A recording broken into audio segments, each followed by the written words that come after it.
Bienvenidos a este encuentro que propone el área de investigación y propuestas que hemos nombrado el segundo coloquio.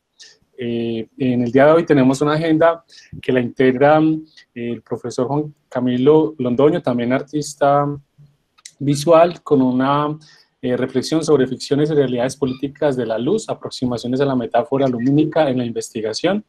Al final de esta sesión vamos a dar un espacio de preguntas para que también generemos un espacio de conversación o para resolver inquietudes que se presenten durante la emisión. Luego, la profesora y también artista Margarita Pineda, les pido un favor si pueden silenciar los micrófonos cuando no vayan a tomar la palabra. La profesora Lindy va a hacer,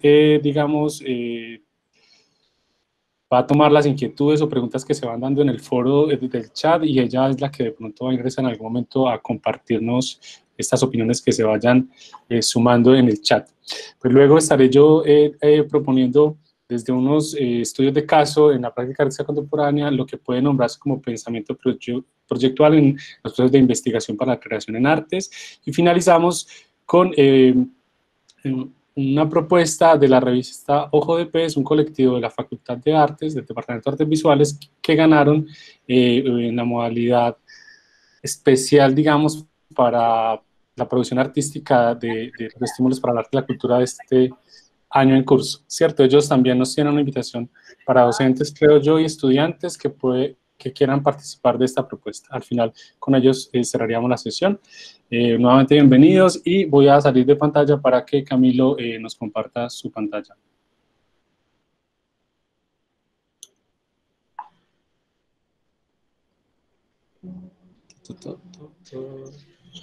Camilo, ya estás en pantalla.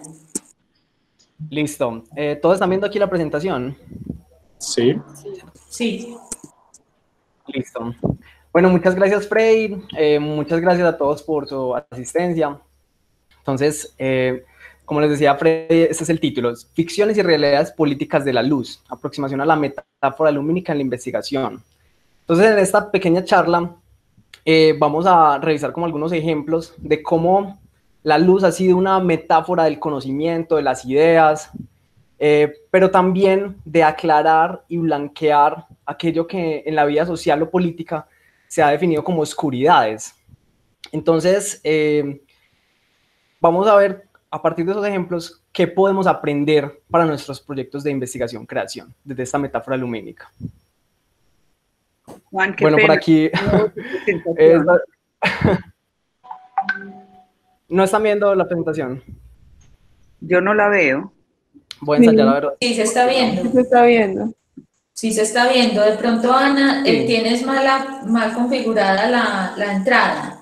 ¿Por qué no sales y vuelves y entras a ver si sí la coge? Listo. Listo. Juan, qué Bueno, aquí pena, dale. estaba yo un sigue. poquito más joven con las luces. Comencemos entonces con el enlightenment, que traduce como la ilustración, como iluminar, enlightenment.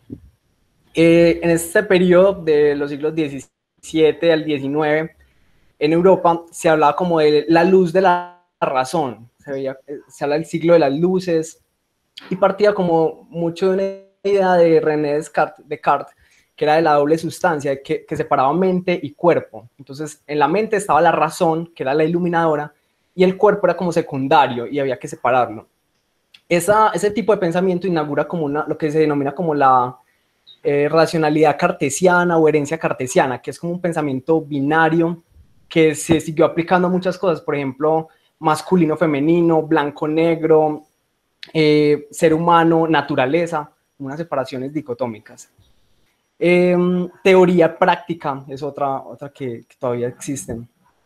Entonces, en esta época, pues, la historia europea se postula como civilizadora, como no solo como civilizadora y más avanzada, sino como la historia de la humanidad. Entonces hay un universalismo y un eurocentrismo. En la ciencia domina el paradigma positivista, que ustedes saben que se refiere pues a este paradigma que considera que hay una realidad allá afuera y que hay que verla de manera como una objetiva, puramente objetiva, y no contaminarlo con la subjetividad, ¿cierto? Entonces busca como esa objetividad pura y unas leyes universales que gobiernan las cosas y las personas. Y podríamos asociar esto con la lógica de lo transparente, como lo denomina Edward Glissant, y es como hacer visible las cosas, mostrar. Entonces predominan, por ejemplo, las clasificaciones, las taxonomías, que todo sea explicable de manera transparente, ¿cierto? Y tienen un único significado como total y absoluto.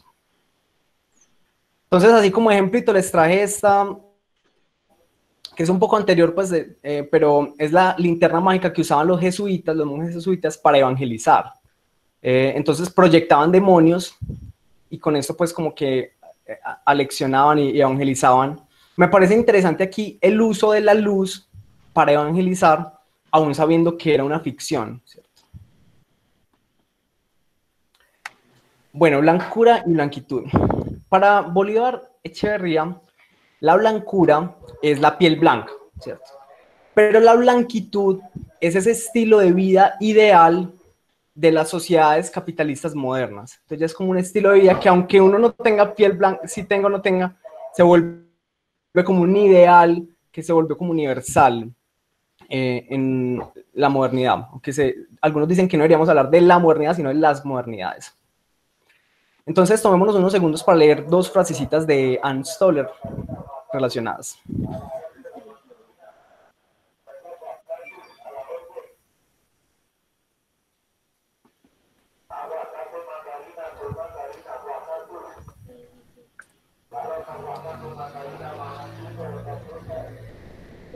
Bueno, afuera está el vendedor de aguacates y mamoncillos. Veamos esta otra.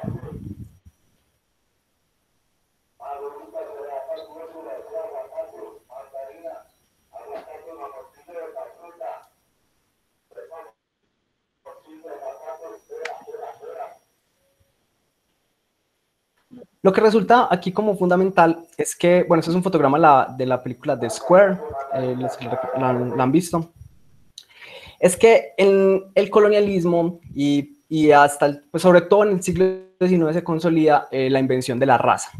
Entonces la raza, ustedes saben, pues Aníbal Quijano ha señalado que es una invención que plantea como la humanidad como dividida en grupos discretos y no solo eso, sino jerarquizados. Que se ha refutado, pero todavía sigue pues en el imaginario. Pero la raza lo que hace es también plantear una relación entre la cromática y la moral y las predisposiciones intelectuales. Entonces, como un color, un tono, ya era significativo de todos estos aspectos. Pero durante el siglo XIX, no solamente la raza se volvió como un orden, un principio organizador de las colonias, del mundo colonial, sino también de Europa misma y de la identidad burguesa europea misma. Entonces, brindó un modelo para conceptualizar las desigualdades sociales en Europa.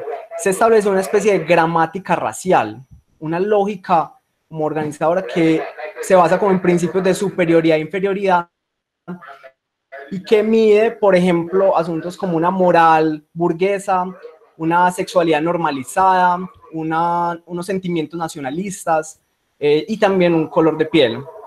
Entonces esto se vuelve en el siglo XIX una misión civilizadora y medida del hombre.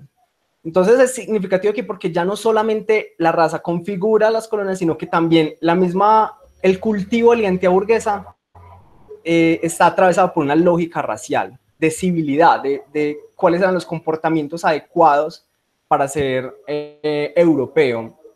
Y lo europeo, la identidad europea, es una categoría contingente, es decir, no era un atributo fijo. Si nacías en Europa, ya eras europeo, sino que tenías que demostrarlo todo el tiempo, casi performativamente.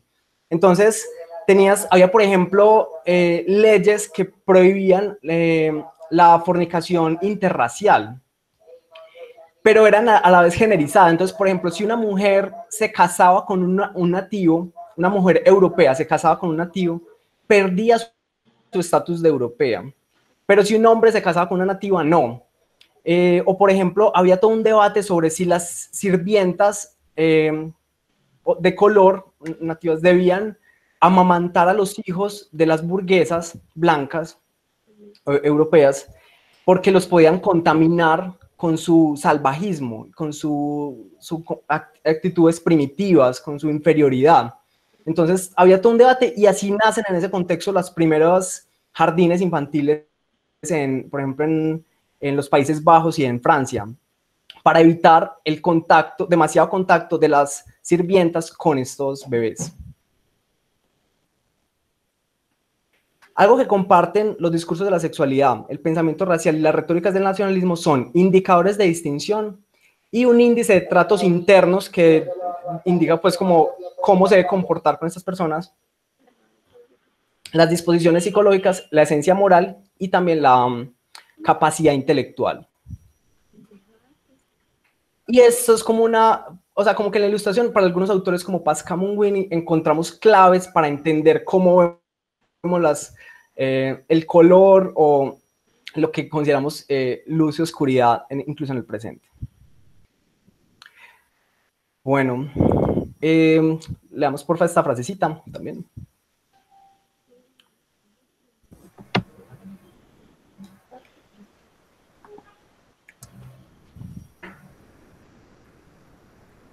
Entonces, con esta frase nos conecta con lo epistemológico, ¿cierto? La conexión entre lo ético y lo epistemológico, que se postula como lo universal.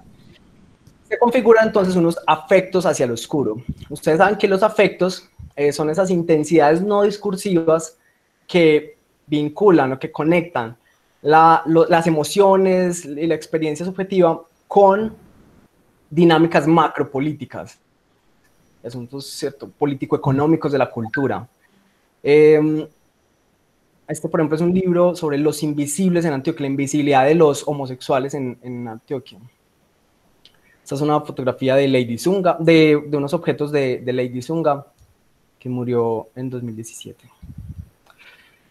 Y se crean como por ejemplo, para Avery Gordon, ella habla del fantasma, no como personas muertas, sino como una figura social, como una figura para el análisis sociológico. Entonces, la vida social tiene unos aspectos fantasmales de cosas que siguen operando, pero que no las vemos, pero que están ahí funcionando, como unas fuerzas históricas que persiguen, o ese verbo de haunting, que es como perseguir, pero también traduce como espantar.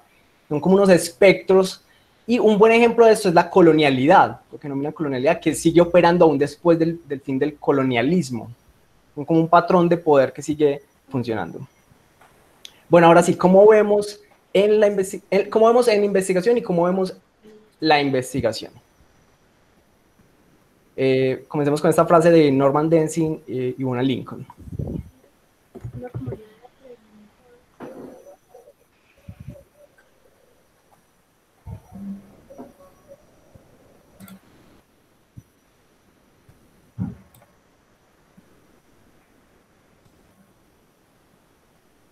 Ellos son entonces enfáticos en afirmar que no hay observaciones puramente objetivas como en ese modelo positivista, en ese paradigma positivista. Bueno, Edward Glissant proponía la opacidad, el derecho a la opacidad, como una alternativa a esa lógica de lo transparente. Entonces, el derecho a la opacidad lo que hace es ya no basarse solamente en el discurso de aceptar la diferencia o tolerar al otro, porque el aceptar la diferencia lo que hace es instalar la jerarquía de te acepto, pero bajo mi sistema, bajo mi norma. Más bien el derecho a la opacidad, que no es un cerramiento impenetrable, sino una subsistencia, una irreducible singularidad, consiste en renunciar a esa vieja obsesión de descubrir qué está en el fondo de las cosas, de tener que explicarlo todo en términos transparentes y explicar al otro de manera totalmente visible. Entonces se plantea como un derecho a no ser explicable totalmente, ¿cierto? A que no haya un único significado que se pueda leer. Todos conocen tal vez esta obra de Miguel Ángel Rojas, en la cual él tomaba estas fotos con una cámara estenopeica. Ustedes saben que esta cámara pues funciona como con un huequito en una caja y la luz entra y impregna el papel fotográfico. Entonces él tomaba estas fotos de esas personas que les tocaba vivir una sexualidad en la oscuridad, en los cines gay, teatro faenza, donde tenían encuentros gay, pero en un momento en que no eran aceptados pues abiertamente. Pero entonces uno se pregunta, uno puede preguntarse como con este asunto de la opacidad, si acaso estas personas no tenían derecho a no ser fotografiados y a no ser totalmente visibles. Bueno, la refracción. Para Alessia Jackson y Lisa Massey, ellas proponen un modelo que lo llaman como Thinking with Theory, como pensando con la teoría. Y para ellas, la teoría debe refractar, debe ser como un umbral que permita apertura a nuevas maneras de pensar, no solamente ocupar un lugar fijo en la investigación, o no sé, o en una carpeta, por ejemplo, de aquí están los referentes teóricos y ya, y como pasemos a sino que debe ser la teoría es práctica, ¿cierto? Entonces es una metodología de proceso que delinea el significado como inestable. Ya no hay un único significado de la realidad, siempre hay una interpretación y no, pues acaba como esa lógica de universalizar un único significado, que además es una lectura que hace normalmente el dominante o el científico o el, ¿cierto? Bueno, la práctica de la investigación no es meramente una búsqueda desinteresada del conocimiento. Y las percepciones del sujeto y sus experiencias no son la verdad y la totalidad, en el sentido de una narrativa coherente. Entonces también considerar que el sentido de una sola persona es algo autónomo y es auténtico, es desconocer las relaciones con esas fuerzas históricas y culturales más amplias. Bueno, Laurel Richardson proponía la idea de cristalización en la investigación. El cristal es como una figura que tiene múltiples ángulos, que crecen y cambian, pero no son amorfos. Y se opone como al triángulo. En investigación se usa mucho como la idea de triangulación, cuando se van a usar varios métodos, distintos métodos, como triangular entre ellos. Pero el triángulo es una figura bidimensional, rígida, que conserva como el método de manera estable, y como que una perspectiva plana. Entonces, por eso propone la metáfora de la cristalización para tener un enfoque multidimensional que combine múltiples ángulos de aproximación, pero que no sea del todo amorfo, ¿cierto? Entonces, para ellos sería como una forma de validez que transgrede la rigidez positivista también en la investigación. Bueno, algunas reflexiones finales para terminar. Evitar el universalismo y la generalización, ¿cierto? La generalización, por ejemplo, cuando trabajamos un tema, no sé, la mujer, lo indígena, lo afro, en general. Yo una vez tuve un estudiante que trabajaba lo afro, lo africano, y una vez hizo una propuesta que era como unos símbolos africanos recortados con unos textos, pero cuando le preguntaba qué eran esos símbolos, de qué cultura, de qué periodo, qué significaban, no sabía cómo responder mucho sobre eso. Entonces, como que buscaba en Google símbolos africanos en general. Entonces, lo que hacía era insistir en la homogeneización que precisamente así funciona, pues, como las lógicas de prejuicio, y es homogeneizar. Entonces, en vez de profundizar, y ser específico, generalizando lo afro como algo homogéneo y ya dado. Bueno, pensar los temas y categorías en general. Bueno, eso es lo que está hablando. El cuerpo, la mujer, lo indígena. Lo decolonial, no solo como tema, sino como perspectiva. A veces pensamos que lo decolonial es un tema, que es hablar de negros o indígenas, y no. En realidad, cualquier tema que estemos trabajando, podemos verlo desde una perspectiva decolonial que se pregunte por esos esquemas de superioridad e inferioridad. La teoría como práctica.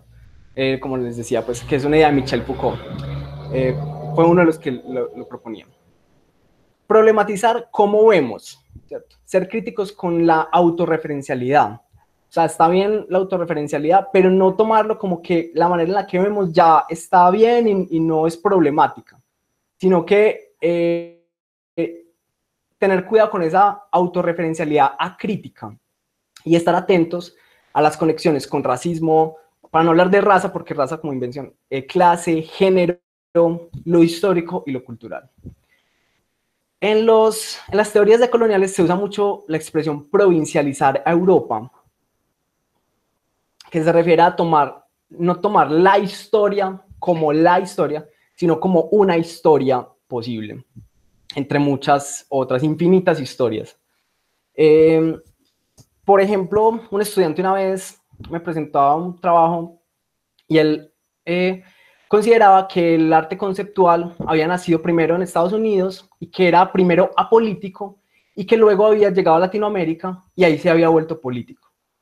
Entonces, esa es la narrativa hegemónica, ¿cierto? Pero ya se han hecho muchos ejercicios que cuestionan esa narrativa y que evidencian que no fue así, que aquí en simultáneo estaba ocurriendo, cuando allá apenas estaba apareciendo esa idea de arte conceptual, ya estaban ocurriendo manifestaciones acá. Entonces, lo de acá no era un simulacro débil, de un reflejo pálido de lo norteamericano. Entonces, ¿cómo estamos tomando esas narrativas y esa historia? Bueno, precaución con la contemporaneidad totalizante, la reducción de la diferencia a lo transparente y la exigencia de encajar en parámetros investigativos o artísticos homogeneizantes. También situar nuestra práctica, considerar cuál es nuestro lugar de enunciación, desde dónde estamos hablando, cuál es nuestra posicionalidad social, porque no es solamente el conocimiento desinteresado. Estar atento a las lógicas de reinscripción y recuperación. Vemos entonces que, por ejemplo, con la gramática racial, lo que hacía era que un lenguaje de la raza se empezaba a ser como trasladado, recuperado en otro lenguaje, por ejemplo, de la civilidad. Entonces, ¿de qué maneras estamos recuperando lógicas anteriores ingenuamente? Por ejemplo, se me ocurre, ¿qué tal esa idea de el artista como más inteligente? El artista como más creativo y más reflexivo que el resto de la humanidad. ¿Acaso no hay ahí tal vez una lógica del buen gusto y de la sensibilidad burguesa que se reinscribe como personas más sensibles, más intelectuales? No sé, es como una reflexión.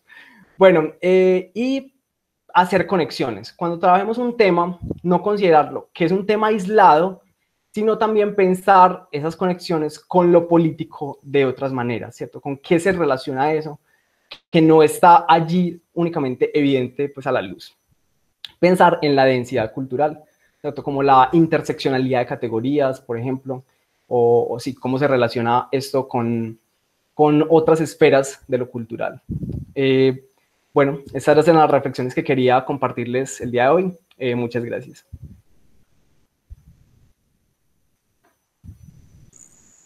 Muchas gracias, Juan. Aquí en el chat no hay ninguna pregunta para ti hasta el momento, entonces invito a los estudiantes o a los docentes que nos acompañan, si tienen alguna pregunta, estaré pendiente del chat.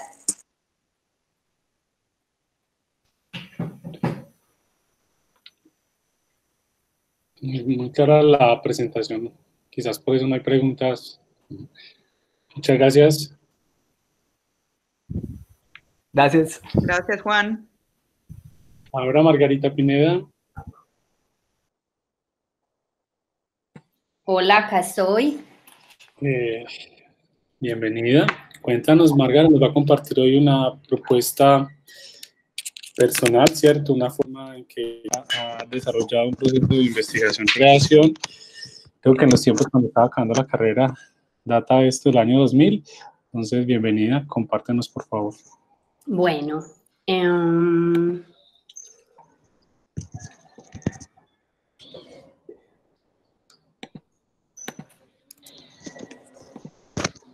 ¿ya se ve? Sí. Bueno, realmente sí, es muy antiguo este proyecto. Yo pensaba que qué tan oportuno sería mostrar algo tan antiguo, pero dije que sí.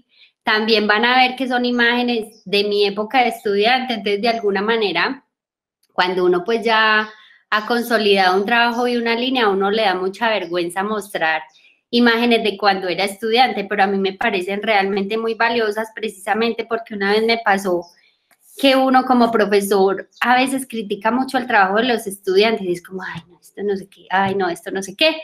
Y después de 10 años de haber estado por fuera, recuperé una caja que había estado guardada en la casa de mi mamá y empecé a sacar los trabajos de la universidad y me empecé a dar cuenta que es que yo también fui estudiante y yo también hacía esas cosas. Entonces ahí me dio pues mucha vergüenza como profesora como que uno ya se sitúa en otro punto de vista y se le olvida que de alguna manera uno también pues fue estudiante. Obviamente, ya como profesores tenemos otra función y pues no estamos del otro lado, pero de todas formas eso es lo que me parece valioso, demostrar estas imágenes que, entonces lo digo acá, no son de la mejor calidad, no tienen la mejor factura, pero de todas formas eso es también lo que me interesa señalar, que precisamente cuando uno está en el ejercicio de ir formándose, como que no le da mucha importancia a los registros, a las maneras en que uno manipula la obra, ¿cierto? Porque de todas formas para uno son como borradores o ejercicios, perdonen la reiteración de la palabra, y muchas veces pueden estar ya pues como en el escenario de un muy buen trabajo. Entonces uno muchas veces deja esos registros de lado y es importante pues también ya empezar a profesionalizarse en ese. Bueno, estos eran los antecedentes. Bueno, el proyecto se llama Avenida Guayabal y yo le llamé evento nocturno pues porque es una intervención en espacio público y como terminé haciendo pues mi línea real, una gran parte de mi línea es eso, intervenir en espacios públicos y hacer como eventos relacionales o instalaciones participativas por parte del público, pues como tal se llamó así. Entonces vamos a revisar unos antecedentes, una formulación y el desarrollo de la propuesta. Cuando yo era estudiante trabajaba el tema como del cubo y lo que pasaba con esos espacios racionales que son propios del ser humano y no tienen relación con la naturaleza y la relación con el ser humano. En este caso era yo, ¿cierto? Pero de ahí pasó a que yo fui canje un tiempo en la galería del Centro Colombo Americano y me tocó la época en que estaban construyendo la torre grande de atrás y yo me iba y tomaba muchas fotografías a los apartamentos y las ventanas de las personas que vivían en los edificios alrededor del Colombo, ¿cierto? Y todas estas imágenes son esas escenas cotidianas que yo cogí a través de las ventanas, entre esa, bueno, también hay fotografías de día, pero me interesaba mucho esta hora del cambio de 6, 7, 8 de la noche, donde se repetían escenas, porque como todos los apartamentos tienen el comedor, la cocina en el mismo lugar, eran como escenas seriales en un mismo bloque de edificios, ¿cierto? Entonces esto me empezó a interesar mucho. Y empecé a trabajar como cubos, con imágenes, empecé a irme a este mundo de la instalación y ahora pues vienen unas fotografías muy feas, pero son muy importantes en este proyecto, ¿cierto? Que entonces yo empezaba a hacer cubitos de cemento y empezaba a meter estas imágenes en esos cubitos, ponía luces, como que para mí la luz era todo eso importante de la presencia y la no presencia. Aquí empecé a ensayar con sensores, de modo que cuando el público entraba se prendían las obras y no. Aquí les voy mostrando que hacía un registro tan malo, pues que tengo muy mal registro de esas obras y uno luego se da cuenta de la importancia de hacer buenos registros para, por ejemplo, en situaciones como esta, poderlo presentar de la mejor manera. Pero bueno, es lo que hay y eso es lo que les estoy mostrando. Bueno, entonces tengan en cuenta esta imagen que es muy importante para mostrar cómo uno enlaza ejercicios que hace muy al principio y luego uno va dejando como ahí a un lado en la carpeta, le funcionó, no le funcionó, le fue bien en la evaluación o no, pero uno luego después como le acontecen cosas y uno luego los enlaza, ¿cierto? Bueno, entonces por aquí fue la manera por donde empecé a irme.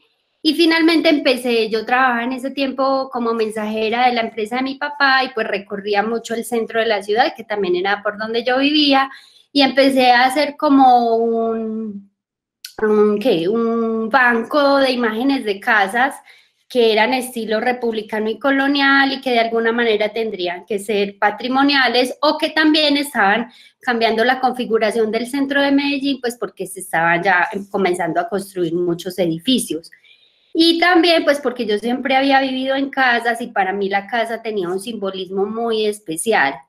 Y porque en Medellín, como no tenemos patrimonio arquitectónico o un casco antiguo que hable de ese pasado de ciudad, como si lo tienen Bogotá o Cali, pues también me parecía interesante. Entonces yo empezaba a hacer como pequeñas acciones, en este caso hacía limpiezas a esos lotes donde por lo general se tira la basura, Y luego también hacía como rastreos de casas que las iban tirando abajo para dar la bienvenida a estos nuevos edificios. Y hacía pues proyectos, en este caso era sellar los ladrillos de la casa, la que antiguamente estaba pues erigida, y le hacía un seguimiento a esos ladrillos que se iban para un barrio popular a construir otra casa. Bueno, resulta que listo, pues yo seguí haciendo otros ejercicios todos, pero un día andando por la avenida Guayabal me encontré esta fachada. Y para mí también quise mostrar este ejercicio porque en mi proceso personal eso cambia de persona a persona, pero para mí es muy importante uno empezar a sentir el cuerpo. Es cuando uno está haciendo trabajo de campo o cuando usted mira imágenes, no sé, cada quien tiene su método de investigar, el cuerpo le habla de determinada manera de que ahí hay algo. En mi caso, por ejemplo, cuando yo veía espacios, arquitecturas, construcciones como la de este tipo, a mí me da un vacío en el estómago. Cuando yo sé que algo me mueve, me estremece, es cuando yo cojo eso y empiezo a trabajar con él. Y eso me pasó con este lote en particular, que también tiene una historia, que a este lote le pasó lo mismo de lo de la estrategia del caracol, ¿cierto? Eran una serie de viviendas, las personas dejaron de pagarle al dueño, él después les dio como un plazo y nunca le pagaban, entonces tuvo pues que hacer como todos los movimientos legales necesarios, y después de muchos años, porque eso es un proceso muy largo, cuando ya pudo ir al sitio, pues a las casas y todo, no había nada. No había suelos, no había puertas, no había baldocines, no había baños, no había nada. Le dejaron la coca, ¿cierto? Entonces, pues me gustó todavía más. Entonces, cuando yo vi este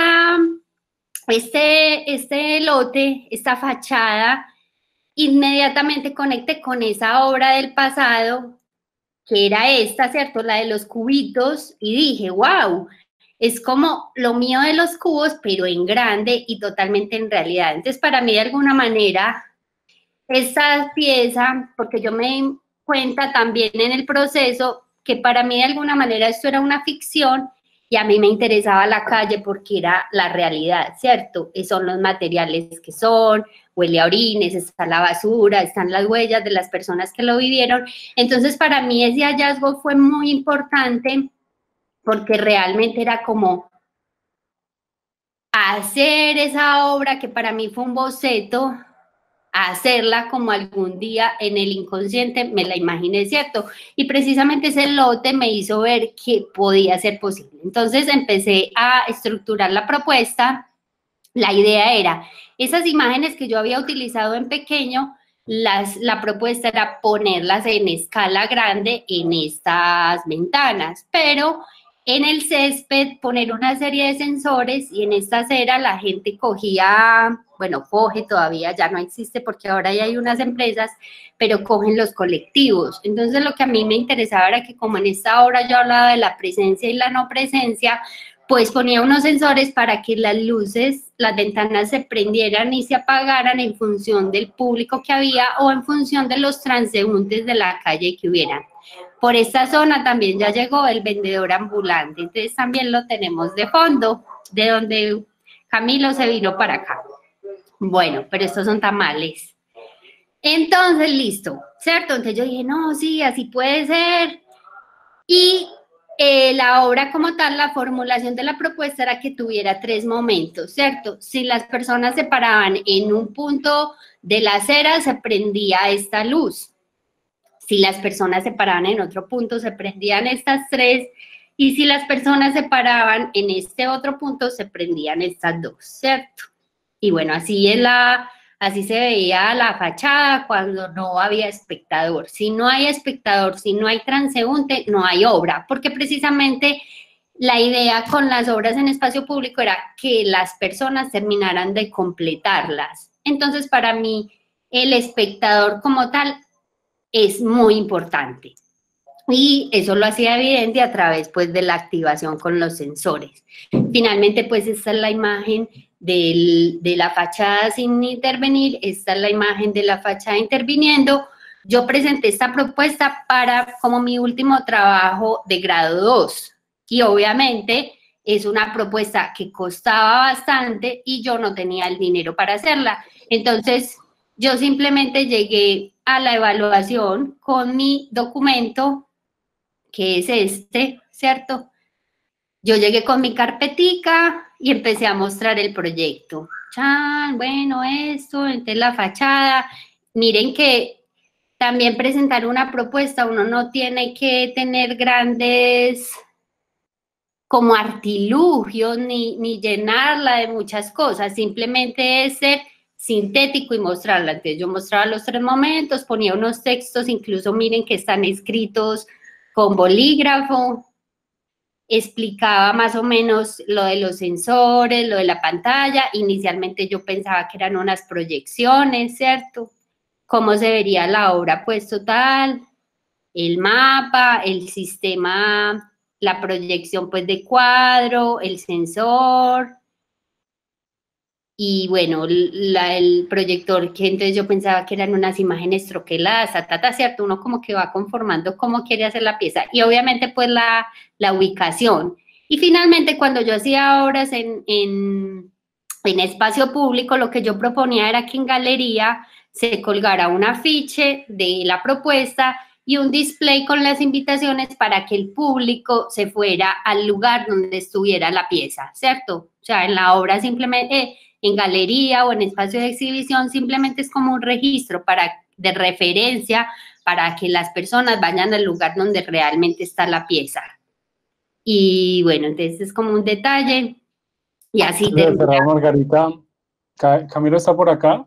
Me gustaría, ya que estamos hablando él estaba hablando, perdón, en su presentación sobre la luz, digamos, a la luz de las reflexiones que nos aporta, ¿cómo interpretas, digamos, este gesto precisamente como fantasmagórico que revestió, digamos, unas fachadas que enuncian precisamente esta transformación vertiginosa que ha tenido la ciudad de Medellín, donde siempre se ha transformado sobre sí misma? ¿Qué nos puedes decir, Camilo, al respecto? ¿Cómo podrías tú interpretarlo desde esta dimensión que estabas en un análisis de la práctica? Camilo. Sí, ¿me escuchan ahí? Camilo se fue. Ay, hola. Sí, dale. Si quieres poner la camarita para Sí. para que quienes hablemos nos vean los demás y sea un poco más amable esta conversación.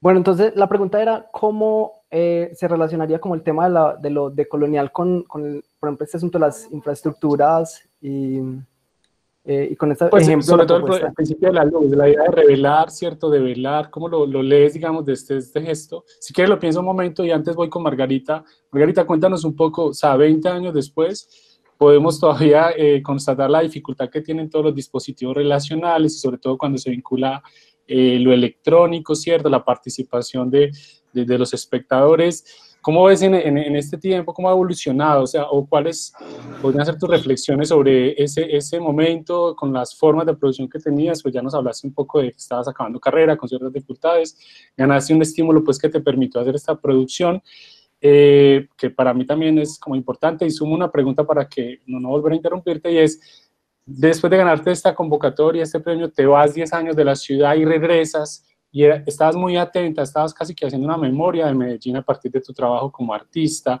Cuando regresas un poco, cuéntanos rápidamente cuál fue ese choque, el volver, ¿cierto? No, volvías por periodos cortos, pero ya volver a establecerte aquí, ¿qué implicó? Y luego vamos con Camilo, ya de pronto sí nos tiene una idea clara. Bueno, a mí me parece muy importante decir que el proceso creativo no es constante, ¿cierto? A uno lo afectan muchas cosas en la vida y uno no tiene siempre una producción como, claro, uno tiene momentos de pico y tiene momentos pues en que pues no le fluye, ¿cierto? Y precisamente con lo de los viajes a mí me pasó que el hecho de irme, estuve 2 años sin crear, pues no es que no pensara, no es que no me salieran ideas, pero había algo que yo no me dejaba terminar de consolidar y después entendí que cuando uno como persona está en otros procesos de entender otra ciudad, establecerse, conseguir un trabajo, pues eso en el cuerpo toma prioridad a otras cosas. Hasta después de 2 años yo no volví a crear. Y después de volver me pasó lo mismo. 2 años después no volví a crear, pero también eso no quiere decir que a todo el mundo le vaya a pasar, sino que a mí personalmente necesito echar raíces para poder volver a ser yo y volver a ser, ¿cierto? Entonces eso me ha costado y muchas veces nos damos palo de, pero ¿por qué no me fluye? ¿Por qué no me sale la idea? ¿Qué es lo que pasa?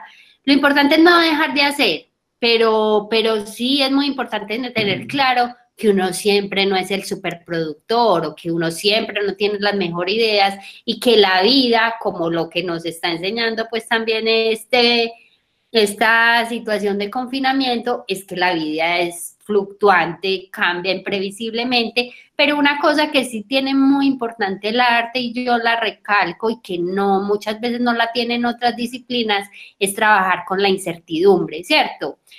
Con la incertidumbre me refiero a que con el dibujo es con tanteo, en la pintura uno va como medio manchando y haciendo, lo mismo pasa en la acuarela, en la escultura uno si se me sostiene, si va a funcionar o no, y eso es muy importante para la vida. O sea, algo tan básico en la creación, realmente en la vida y funciona muy bien. Y que las artes nos enseñen a trabajar con la incertidumbre es muy importante incluso en la vida para situaciones como estas. Y bueno, en relación a Medellín, pues el cambio que yo he visto es que ya se le pone más atención al patrimonio. Desafortunadamente no hay tantos recursos, pero ya se mira de otra manera, las personas ya empiezan a entender más el sentido de lo patrimonial, pero pues es un poquito tarde porque no hay tantas cosas, pero bueno, no pasa nada, empezamos a valorar más lo que se tiene. Gracias, Margarita. Camilo, si se le ocurrió algo, si no, tampoco es presión en lo que estoy haciendo. Vale. Sí, ya pensé de pronto algunas ideas. Y también Juan Vélez en el chat. Bueno, Sí, habría bueno, que decir, bueno, esta perspectiva que les propongo se inspira un poco en la teoría crítica y en las teorías decoloniales, también en el feminismo. Que no hay una pureza decolonial, ¿cierto? Para estos autores como Mignolo, Quijano, el proyecto decolonial siempre se da al interior de un sistema mundo moderno colonial y no es como que uno esté libre de todas las relaciones de poder coloniales y que va a generar un pensamiento libre y totalmente emancipado de la colonialidad. Tampoco es un retorno a lo ancestral o a no tener contacto con nada que tenga que ver con Europa, Estados Unidos. No es irse en contra de la historia euroamericana, sino relativizar su universalismo, mostrarla como que es una historia que ha sido dominante por situaciones, por relaciones de poder y por muchas situaciones, pero que no es la historia, la única historia y la verdadera. Entonces es más un proyecto como de humildad crítica, ¿cierto? De una postura de humildad frente al conocimiento, frente a las prácticas culturales, frente a esta pues, manera de ver el mundo. Estaba pensando como en lo de desvelar. Por ejemplo, hay autores que hablan de que las categorías sociales que son construidas por la lógica histórica, con el tiempo se sedimentan y crean un efecto de naturalización. Se vuelven como una segunda naturaleza, parecen la naturaleza de las cosas. Así como hemos aprendido el mundo, así es lo natural. Entonces, de pronto el arte sí puede contribuir a esos procesos de desnaturalización, pero no desde desvelar, porque desvelar implica como que ya el artista lo desveló y ya quedó desvelado, ¿cierto? Sino más bien como desde el interrogar, desde el cuestionar, desde un proceso que es inacabado y en el que uno también está inmerso, ¿cierto? Uno no sabe cómo es que ya se desveló todo, sino que uno puede hacerse preguntas y contribuir con su práctica a esos interrogantes, pero no creo que uno ya lo desvele y ya quedó desvelado. Entonces, es más bien como contribuir a desnaturalizar la manera en la que vemos. Ok, profe, hay una pregunta del profe Juan Fernando que es la siguiente. Descolonizar el arte es una tarea muy importante a nivel de la universidad e incluso en el contexto profesional. ¿Cómo crees que podríamos descolonizar la infraestructura del arte a nivel local y nacional? ¿Conoces procesos que lo hagan? Bueno, yo creo que valdría la pena, tomando como la herencia de los estudios culturales, cuestionar la jerarquía del arte contemporáneo por sobre todas las otras prácticas culturales que existen, ¿cierto? Como que dejar de pensar que el arte contemporáneo es más, es superior, y empezar a verlo con esa humildad crítica. Entonces, si por ejemplo algo ocurre en la institución museística, no es que sea malo de por sí porque esté ahí, ¿cierto? O es que el museo es malo porque tiene una herencia, viene de una historia europea. O sea, no se trata de irse en contra de esa historia o de no exponer y de irse en contra porque ya está impregnado de colonialidad, sino de dejar de considerar que estar ahí es superioridad, ¿cierto? Básicamente. Y que lo que no esté dentro de esa institución o esa infraestructura artística o el sistema arte o el sistema comercial es de menor valor de por sí, ¿cierto? Como que volvemos a una lógica de lo trascendente asociado como a la institucionalidad. Claro, o sea, hay un reconocimiento y hay unas convenciones de esas prácticas y son válidas, por supuesto, pero dejar de considerar que son necesariamente superiores y mejores que todo lo otro.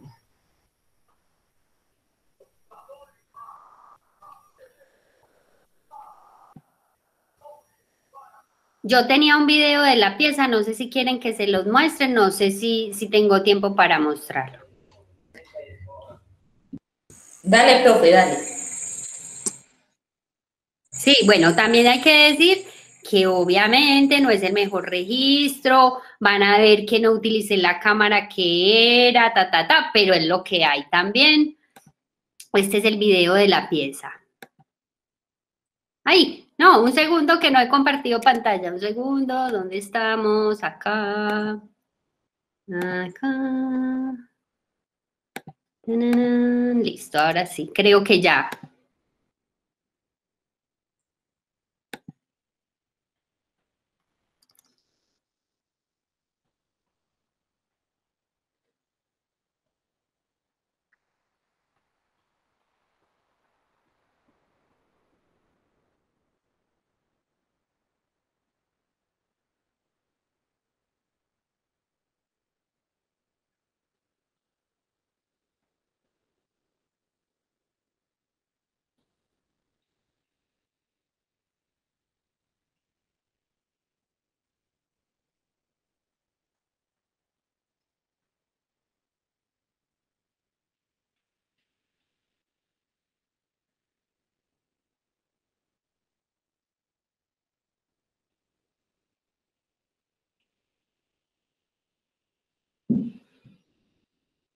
Bueno, entonces les voy contando también mientras el video va pasando que ya cuando empecé a realizar la pieza, pues cambiaron muchas cosas técnicas, ya no eran proyecciones, sino que imprimí las piezas sobre una lona que luego haciendo ensayos, pues cuando era de noche, al encenderse las luces se transparentaba la imagen.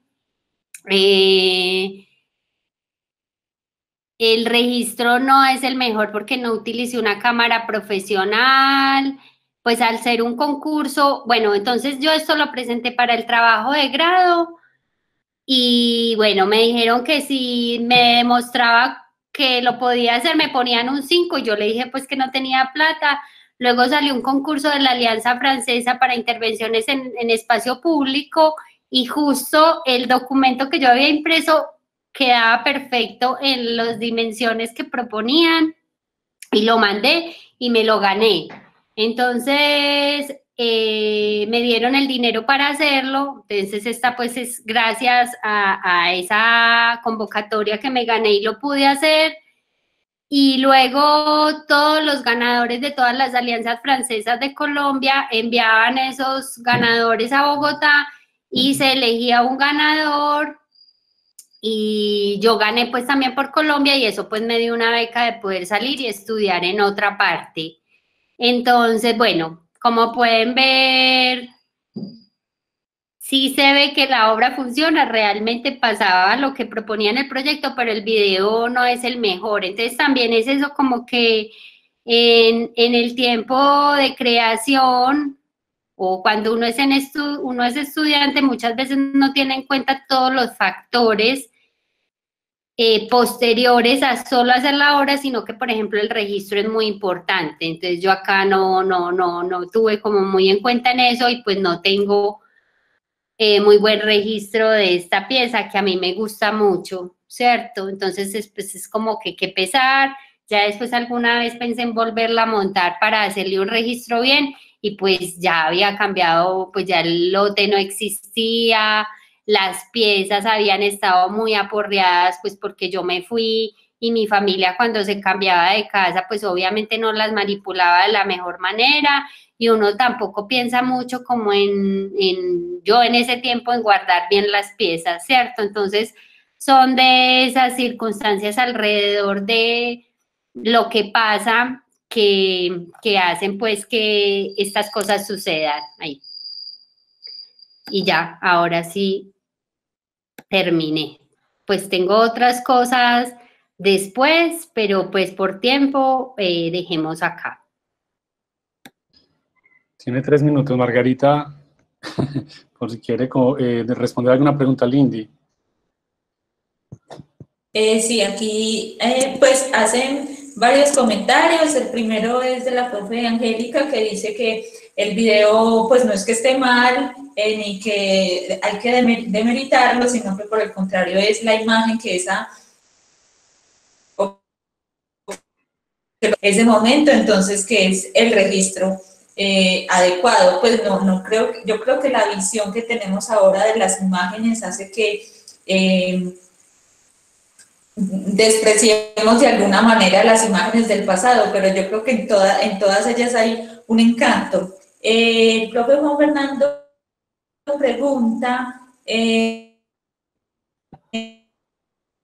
a nivel creativo, ¿cómo ha sido tu vivencia en la contingencia? Sí. Esa pregunta es para la profe Margarita. Ah, bueno, pues no, en el tiempo de contingencia, realmente como yo trabajo en otra institución tiempo completo, el trabajo se me ha triplicado y, por ejemplo, ahora me están poniendo a hacer la prueba de artes visuales del ITM digital. Entonces eso me ha consumido todo el tiempo, pero sí, con unas amigas hice una propuesta para las becas de la alcaldía de un curso y era realmente hacer un recorrido por la historia de la casa, la alimentación y el paisaje entendido como las plantas que tenemos en la casa, que de alguna manera son otros seres vivos que nos acompañan. Y me he preguntado mucho por los microorganismos, ¿cierto? Porque ahora los microorganismos son vistos pues como algo negativo, pero los microorganismos son algo súper importante dentro del cuerpo, ¿cierto? Incluso si no existieran, no desarrollaríamos defensas. Entonces, esa ha sido como la pregunta ahora, también pues como por los cultivos, las plantas, y bueno, últimamente mi obra se ha ido más hacia ese lugar, ¿cierto? Como esa relación del hombre-naturaleza, que también con lugares abandonados, etcétera,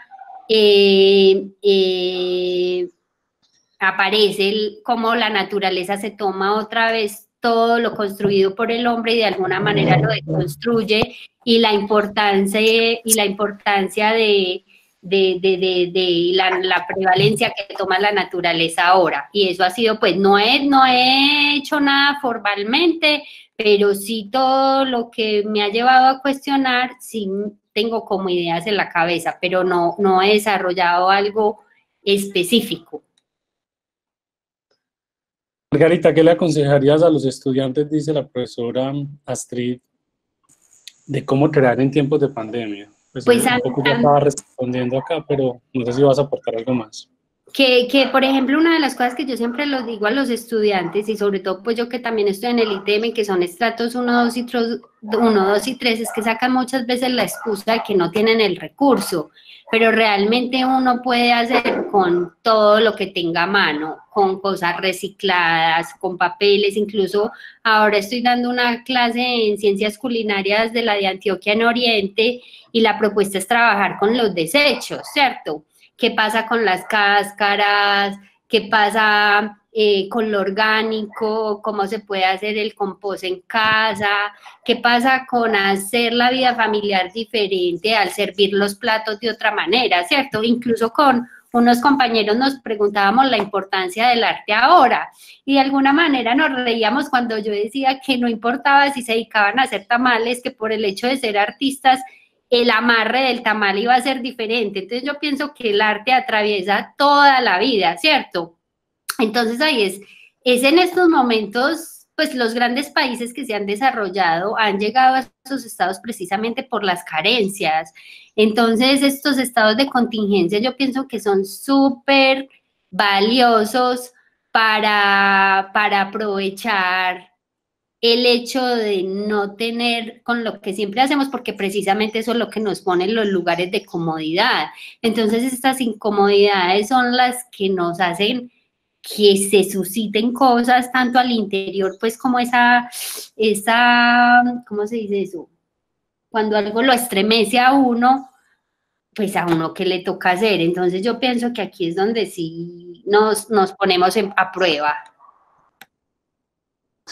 Muy bien, muchas gracias, Margarita, por compartirnos tu experiencia como artista docente y también lo que está aconteciendo ahorita mismo en estos tiempos de encierro. Un poco les recuerdo a los que están conectados de que este espacio de reflexión se abre con el interés que tiene el área de investigación y propuestas de revisar, analizar y de alguna manera incentivar, ¿cierto?, el pensamiento proyectual que, aunque no podamos de alguna manera definir ahorita mismo procesos creativos por la de pronto dificultad de concreciones formales, sí podemos avanzar a muchos niveles cuando hablamos de investigación-creación.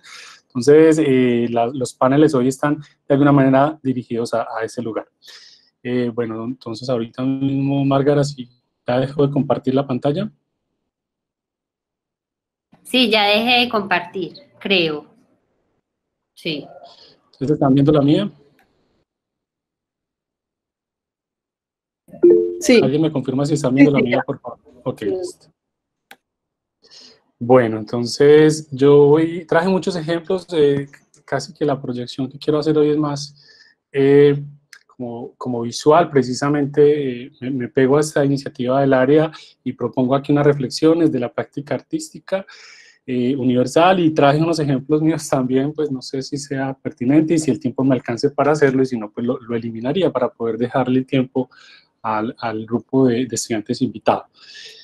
Bueno, yo creo que para hablar de pensamiento proyectual tenemos que considerar que construir el pensamiento proyectual gráfico implica una acción crítica, ¿cierto? Conocer para describir.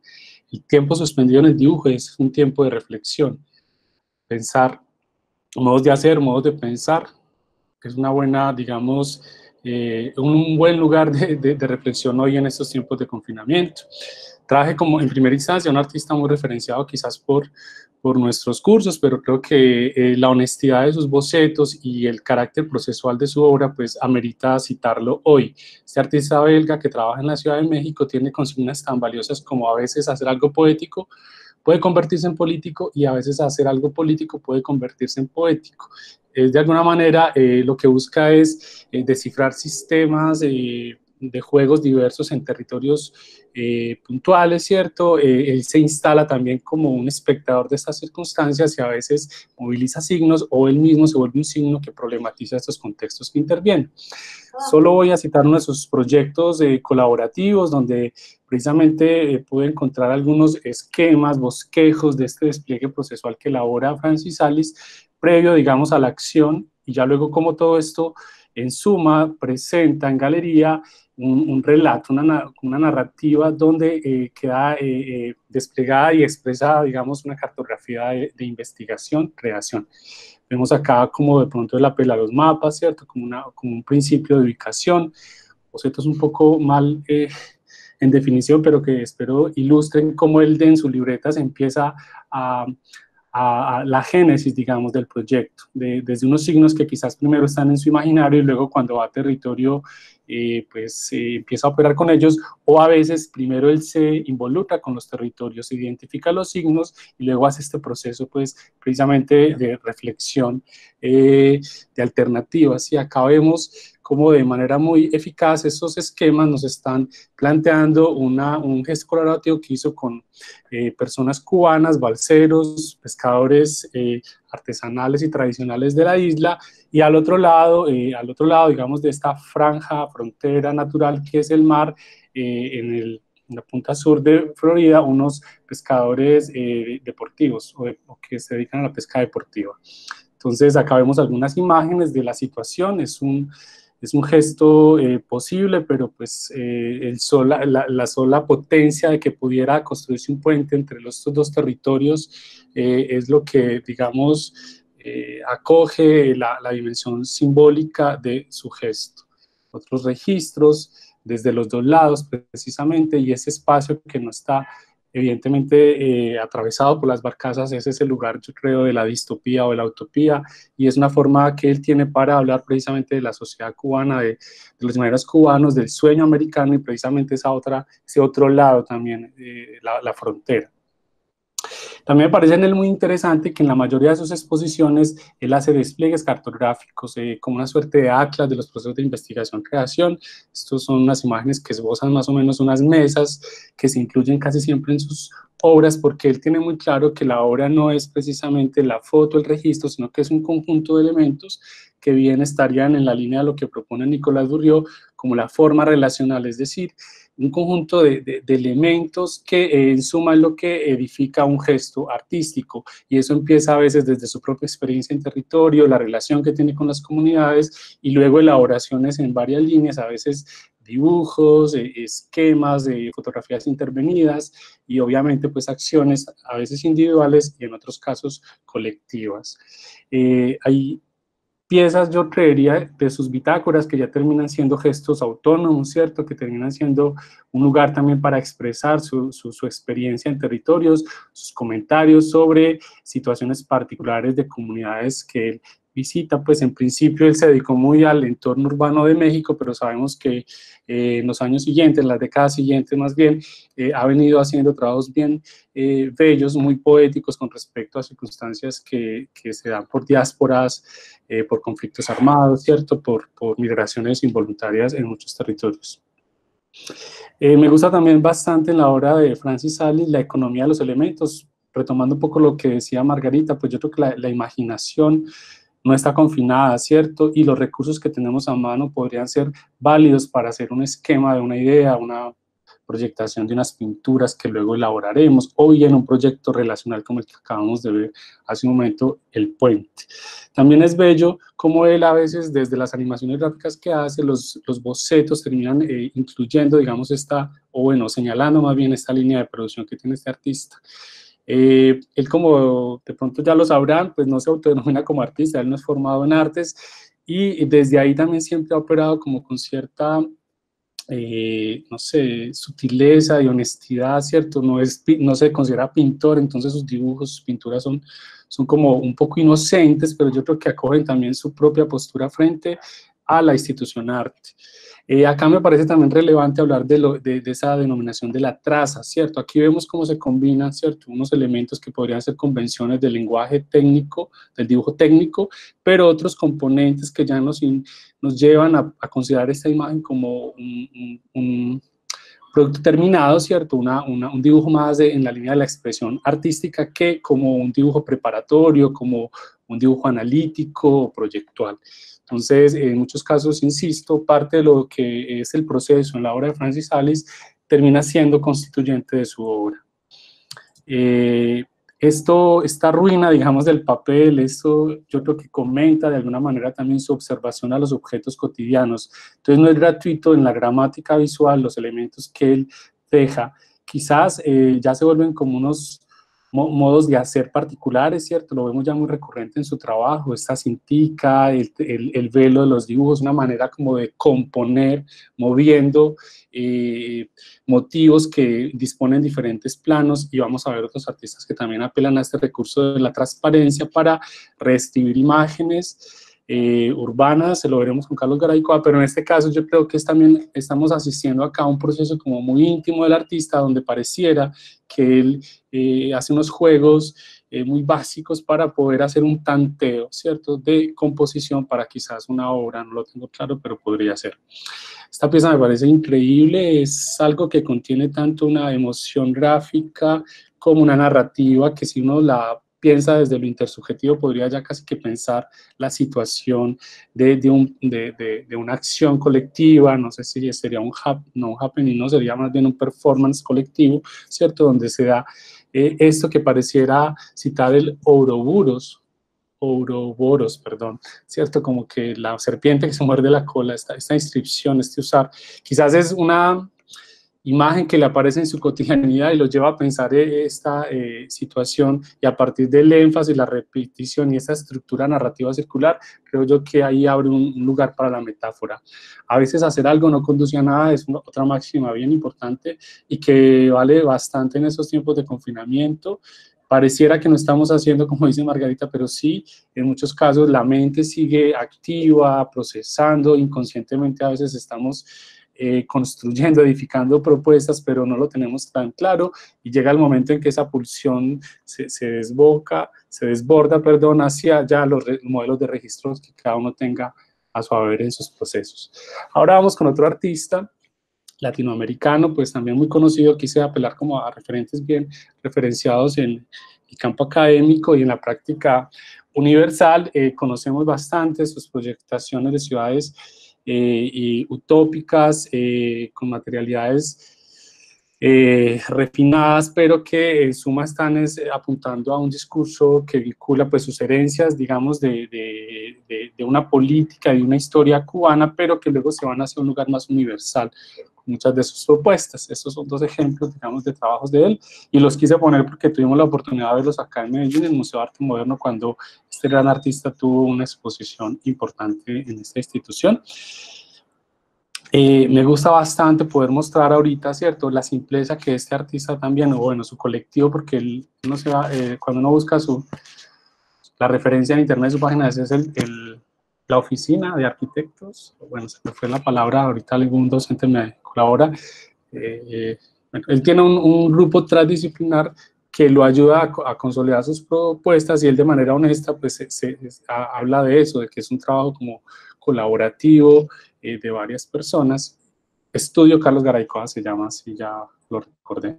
Entonces, bueno, vemos acá unos esquemas muy simples de reescritura de fotografía histórica, quizás de La Habana o de sus entornos, y cómo empieza desde esos bocetos en albanene, ¿cierto?, a proyectar unas piezas que luego van a ser más técnicamente producidas, ¿cierto?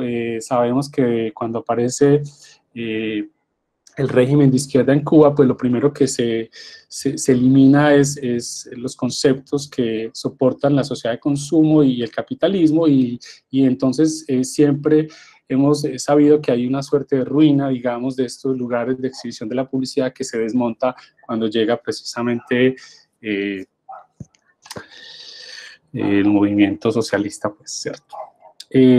Son cosas muy sencillas. También me gusta cómo este ejemplo se conecta con esas revisiones que hace Margarita, esta deconstrucción permanente, más bien esta degradación permanente que tiene, digamos, la infraestructura urbana en La Habana, pues es un lugar también que atiende Carlos Garaycoa y su estudio. Sin embargo, no se queda en un comentario no dirige, su comentario solamente a la transformación, degradación urbana, sino que también desde esta ruina está haciendo unas conexiones a un discurso político, histórico, ¿cierto?, que tiene que ver con la utopía, también con el postcolonialismo, y en fin, ya quienes conozcan más la obra de él lo tendrán más claro. Me parece también interesante a veces cómo con esgrafiado, interviene ciertas fotografías, pero también a veces sobre ellas con líneas de metal y alfileres sobrepone y hace como hace dos planos, genera, perdón, el encuentro de dos planos representacionales, uno como de gráfica expandida utilizando materiales no convencionales, empezando por comprender la superficie de la fotografía cuando con una punta, digamos, genera estos hilos blancos. Bueno, me estoy equivocando, acá yo creo que solamente está sobreponiendo hilos de metal. Aquí nuevamente una fotografía con una elucubración bien interesante, ¿cierto?, con respecto a este hueco y a un posible mundo que pareciera emerger o haber salido de él. Se me perdió una foto. Bueno, listo. Bueno, ahora vamos con una artista inglesa, Rachel Whitbread, bien conocida por su como línea post-minimalista, ¿cierto? Ella tiende a formas regulares, pero siempre contaminadas por una historia, se me fue acá. Por un interés que tiene en invertir, digamos, el problema del volumen, ¿cierto? Esos vacíos espaciales los ha concebido el artista como esculturas rotundas que apelan a nuestros sentidos y a nuestra percepción del espacio. Pero su volumen no impide el lirismo, y esa es una gran fuerza de la obra de esta artista inglesa. Las huellas de las que hablamos tienen en su obra el carácter simbólico y remiten a la infancia, a las relaciones dejadas a un lado, a la nostalgia de lo que fue. Ya lo anticipaba precisamente en este proyecto comisionado en Londres en el 93 con esta obra, que responde precisamente como a un gesto colectivo de una sensación de pérdida a un barrio obrero que desaparecería por pues precisamente los desarrollos urbanos de la ciudad.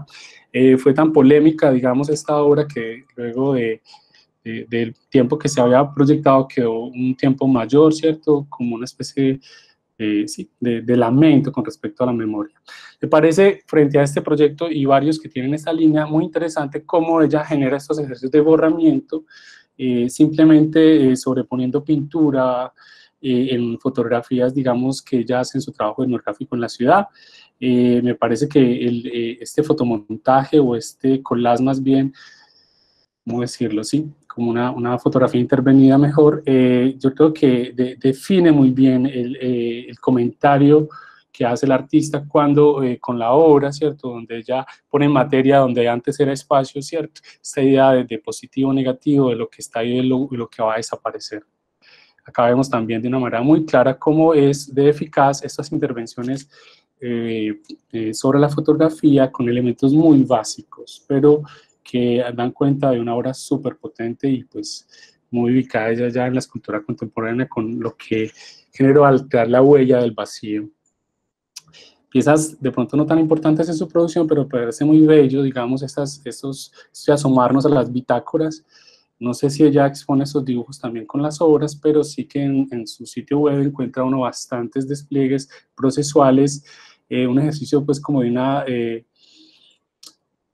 desde una perspectiva como muy básica, ¿cierto?, pero que también tienen que ver con esos elementos mínimos que ella está revisando desde la arquitectura.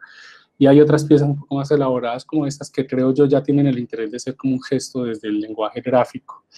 Esta es otra pieza, la resina, el yeso, el hormigón son los materiales pues como más recurrentes en la obra de ella, no hablaremos de eso por supuesto, pero ese valor, digamos, del material me interesa hacerlo notar en el boceto, ¿cierto? Pareciera que el boceto ya como que anuncia la materialidad, pero no hay palabras, no hay pie de foto que lo indique, pero ya la imagen está de alguna manera atendiendo esto.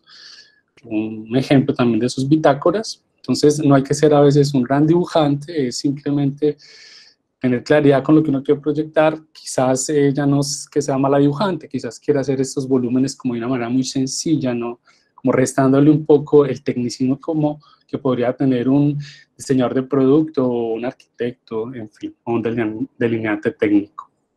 Y eso también yo creo que le imprime pues como una emoción particular a los dibujos. Entonces, pues en la línea de proyectación gráfica podríamos tener un abanico amplísimo de artistas. Yo aquí recogí unos cuantos, ¿cierto? Me encanta también cómo Anthony Gormley, otro artista británico, logra que la memoria sintetiza, interpreta, Aquí otras anotaciones sobre el dibujo proyectual. La memoria sintetiza, interpreta, conceptualizando para dejar una figura mental. Las interacciones de la memoria pueden ser comprendidas como interiorizaciones de operaciones técnicas. Lo que se registra es la expresión del dibujo interno, o tal vez el dibujo interno es la huella de un registro gráfico, de un esquema, de una operación técnica. Veamos, por ejemplo, acá cómo estos dibujos también tienen un encuentro, ¿cierto?, entre quizás un gesto escultórico, ¿cierto?, que denota un movimiento, ¿cierto?, una simetría de esta pieza, pero también el cómo se configura, casi que uno advierte un poco la materialidad, o por lo menos la constitución de los volúmenes, que en este caso están ayudando a crear la imagen de un cuerpo, ¿no? Y vemos al lado derecho precisamente la obra terminada. Esta también me encanta, es este dibujo espontáneo, muy experimental, que pareciera de una manera muy certera, ¿cierto? Puede ser el boceto de esta pieza en madera o metal, no lo tengo claro, pero que precisamente estos volúmenes geométricos que componen este cuerpo parecieran estar muy expresados por un dibujo que pareciera también no tener tanto sentido para proyectar la pieza, ¿cierto? Porque estamos aquí como vinculando un elemento duro, geométrico, una geometría determinada, ¿cierto? Y acá vemos al otro lado un dibujo más evanescente, pero que pareciera referir estas geometrías desde la naturalidad que tiene el comportamiento de la materia sobre una superficie cuando es acuoso. Vamos otra vez a Latinoamérica. Héctor Zamora es un artista que ha tenido intervenciones en Medellín y en Bogotá importantes, pero me gustó bastante esta reescritura que hace a un museo, porque esta suerte de anexo que crea al edificio tiene como dos líneas de sentido. Una es problematizar la institución un poco en crisis, ¿cierto? Entonces, este ejercicio de adosamiento tiene como dos problemas planteados. Uno escultórico, ¿cierto?, que refiere obviamente a la arquitectura informal que él puede estar registrando en las periferias de México, y las estructuras espontáneas precisamente que se expresan en esta tipología de viviendas. Y dos, es una forma de comentar la crisis del sistema cultural mexicano, y utiliza precisamente la superficie del edificio. Nuevamente vemos cómo apela a un recurso, ya lo vimos con Carlos Garay Coa y con Francis Alice, de una sencilla sobreposición de una fotografía con un papel de calco, perdón, de transparente, pero ya nos ilustra bastante cuáles fueron como sus disertaciones, sus alternativas, los volúmenes. Dos bocetos nos pueden fácilmente ya construir unos antecedentes, pero también este artista hizo una maqueta más elaborada, quizás también por todo el problema técnico que implicaba este proyecto tan ambicioso.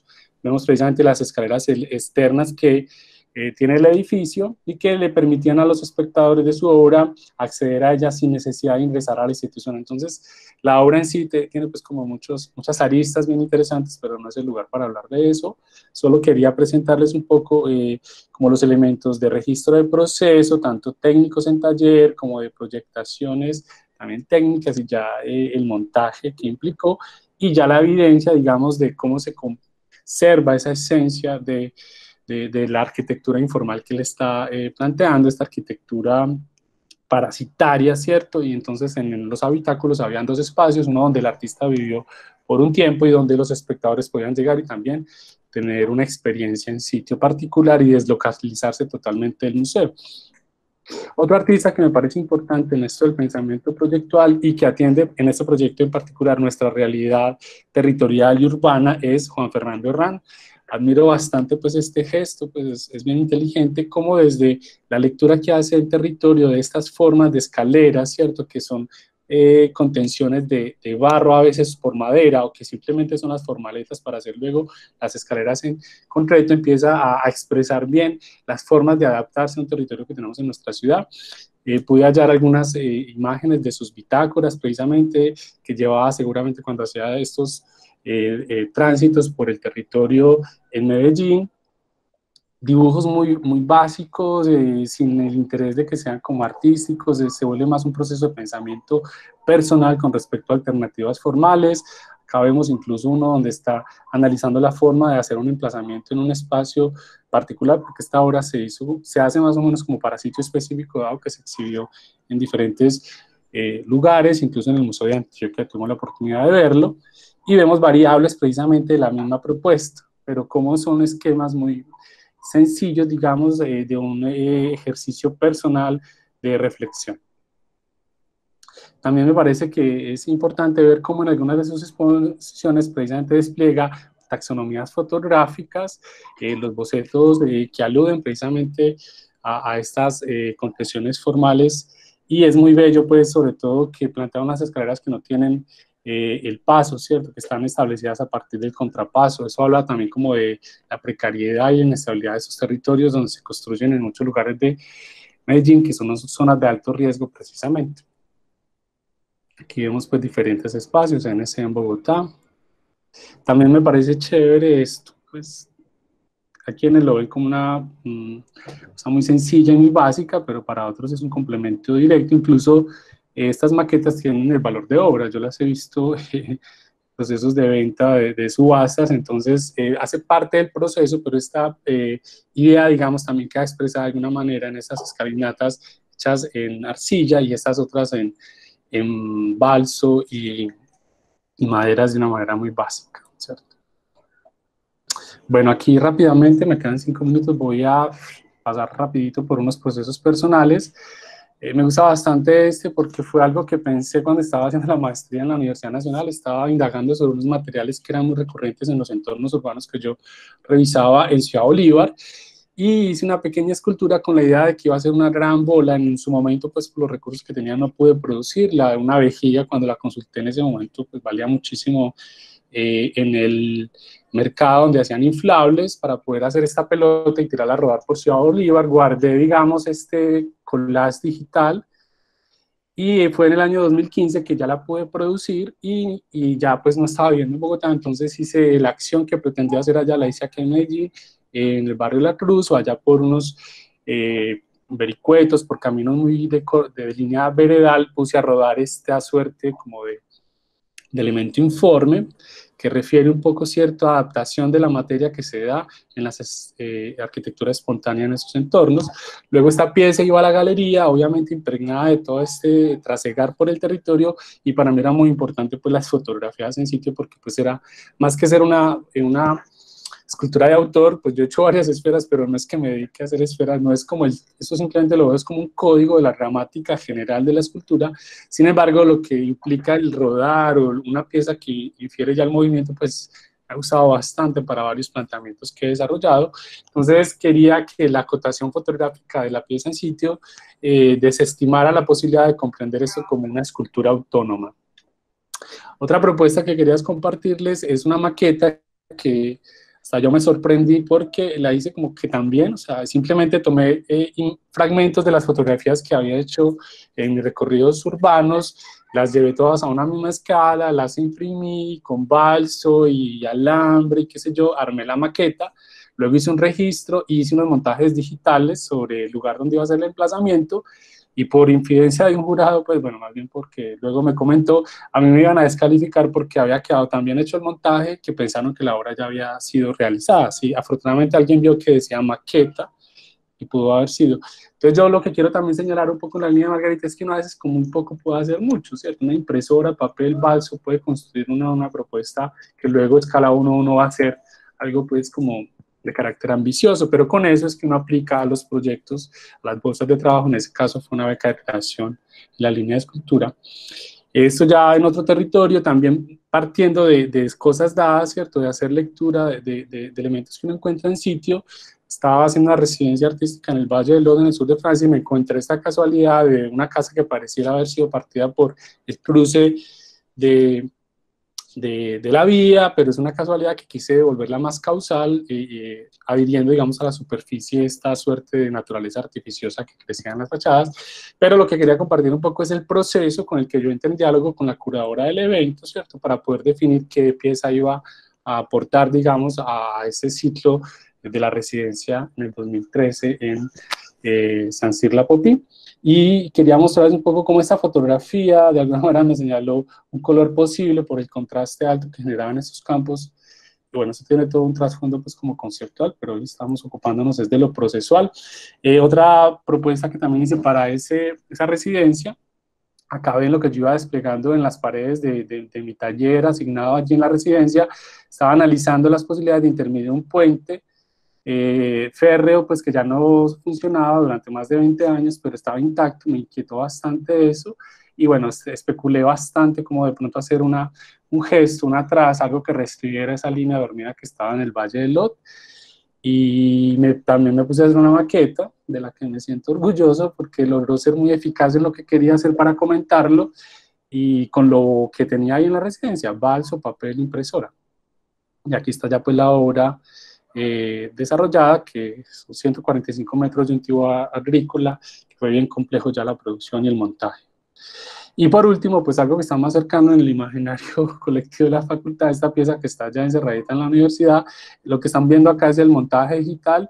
No soy experto en diseño 3D, pero un estudiante avanzado, Sebastián Sea, siempre le daré los créditos, me hizo la proyectación digital, que es lo que estamos viendo acá. Esta pieza tiene un antecedente en otra exposición, donde hice una torre, pero a pequeña escala, con pequeñas, hice toda una instalación como con 3.400 piezas hechas en fibrocemento, pero allí quedó una de las conformaciones que se volvió pues como un elemento a acotar necesariamente cuando ya vemos el proyecto que desarrollé el año pasado. Al cambiar de escala y de materialidad obviamente se redimensiona todo, pero quería compartirles un poco la parte infográfica con la que apliqué a la beca de larga trayectoria en la alcaldía de Medellín. Pues lo que es normal en cualquier proyecto, ¿cierto? Una geolocalización, una situación de escala en sitio. Los elementos técnicos siempre van a ser muy importantes, ¿cierto? En un jurado se puede decir, y eso sí se puede construir. Incluso yo me propuse hacer un esqueleto interno para poder vender la idea de que sí, pero luego ya de que entré en el proceso como tal, la misma estructura fue, pues las mismas piezas fueron haciendo la estructura. Entonces son cosas que ya, cuando uno tiene el recurso y ya se pone en la tarea de construirlo, pues ya uno revisa todo lo demás, ¿cierto? Pero en principio cuando apliqué esto era lo que había propuesto como una estructura de soporte. También porque no tenía el permiso tan claro, había hecho visualizaciones, lo que permite también un buen boceto digital, previsualizar en muchas circunstancias, ¿cierto? Mi deseo también era de pronto instalar en el Parque Río, pero allí sí fue totalmente imposible. O pensarlo dentro de una galería o en un barrio periférico. Entonces son todas las posibilidades, digamos, en este pensamiento proyectual que permite a veces los montajes digitales. Bueno, muchas gracias. ¿Alguna pregunta? Gracias. Me tomé demasiado tiempo, entonces yo creo que ya.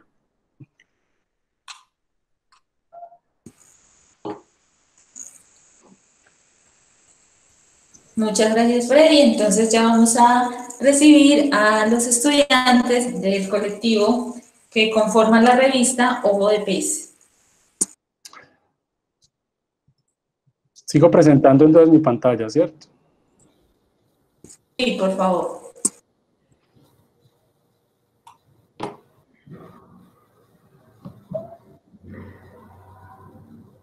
Bueno, hola muchachos, espero estén bien. Profe, tú vas a presentar la presentación que te enviamos. Ah, bueno, listo. Sí, claro. Gracias. ¿Cómo es siguiente o no sé cómo? Sí, sí, dale. Ok. Bueno, espero que estén todos muy bien. Ya les habla una estudiante, pues si no me conocen, mi nombre es Isabela. También va a estar acompañándome Majo, la que pues también ha estado muy acá como en todo este proceso de la revista. Bueno, para los que no conocen la revista, ¿cierto? Claramente se llama Ojo de Pez. Aquí puse unos ítems que yo creo que son muy importantes. Bueno, pusimos ítems muy importantes. Bueno, pongo la cámara. Ah, ok. Que me da como pena, pero ok. Ahí está, hola.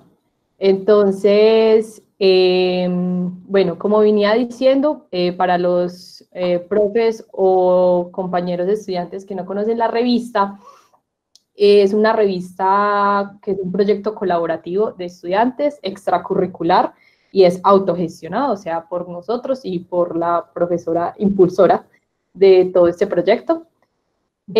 Busca hablar y responder temas del arte contemporáneo en Medellín y en Colombia. Siempre nos hemos interesado en la revista acerca de lo que sucede en la escena actual, tanto en Medellín, sobre todo en Medellín en un principio, con cuestiones del arte, tanto en el acero como o los lugares que hay para exponerlo, etc.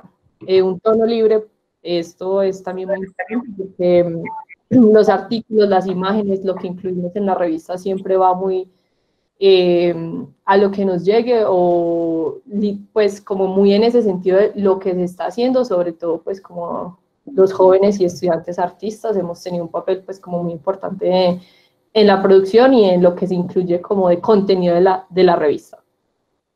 Expone dudas, miedos e ideales, ay perdón, me falta lo otro, expone dudas, miedos e ideales de los estudiantes de artes del área profesional. Bueno, sí, esto ya lo había tocado un poco y es sobre todo nosotros como estudiantes tenemos muchas inquietudes sobre la escena profesional y esto ha tenido también un papel como dentro del contenido que hay en la revista.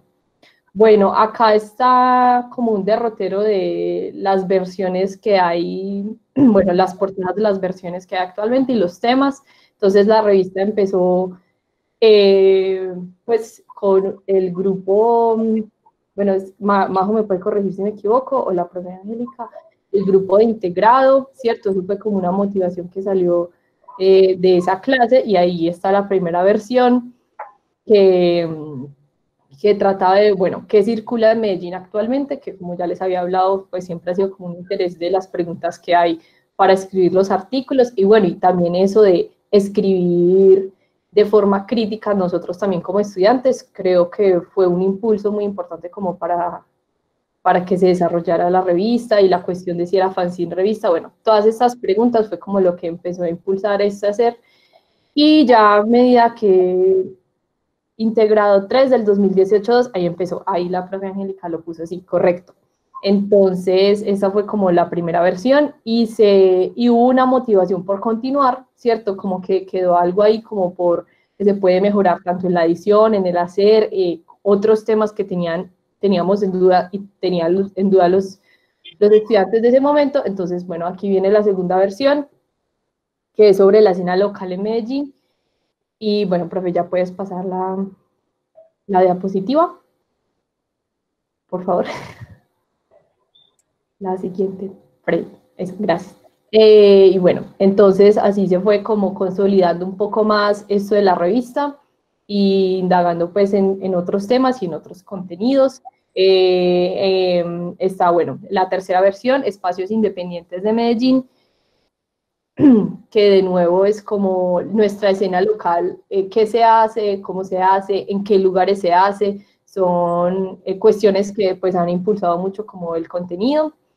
Y también el mostrar, porque la revista va incluida pues con imágenes claramente, que son escogidas pues como por convocatoria de las cosas que nos mandan, eso ha sido muy importante, pues como mostrar eso también que se hace. Entonces, bueno, la cuarta versión fueron los procesos creativos y qué hacer cuando hay bloqueos en creación. Y la última versión, que es la siguiente diapositiva, fue una propuesta virtual. Bueno, la pregunta de la profesora Margarita, ¿se pueden conseguir las primeras versiones en físico? No estoy muy segura, pero ya más adelante les vamos a mostrar en nuestro issue, bueno, no sé cómo se me pronuncia bien esa plataforma, donde se pueden revisar todas las versiones de forma digital. Por si les interesa, y más adelante pues tenemos como toda esa información. Bueno, entonces les estaba hablando sobre la última versión, que fue una versión digital. Es la primera vez que, bueno, ahí Daniela está, bueno, ahorita si quieres puedes decir eso, Dani. La última versión, que fue una edición especial, que creo que también va mucho a que la revista pues no está como a un lado del contexto de lo que está sucediendo, fue con pues todo lo que, los paros y las marchas que hubo el año pasado, entonces salió esta propuesta digital que también puedes revisar en el issue.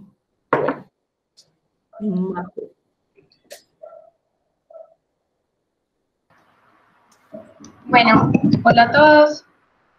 Mi nombre es María José.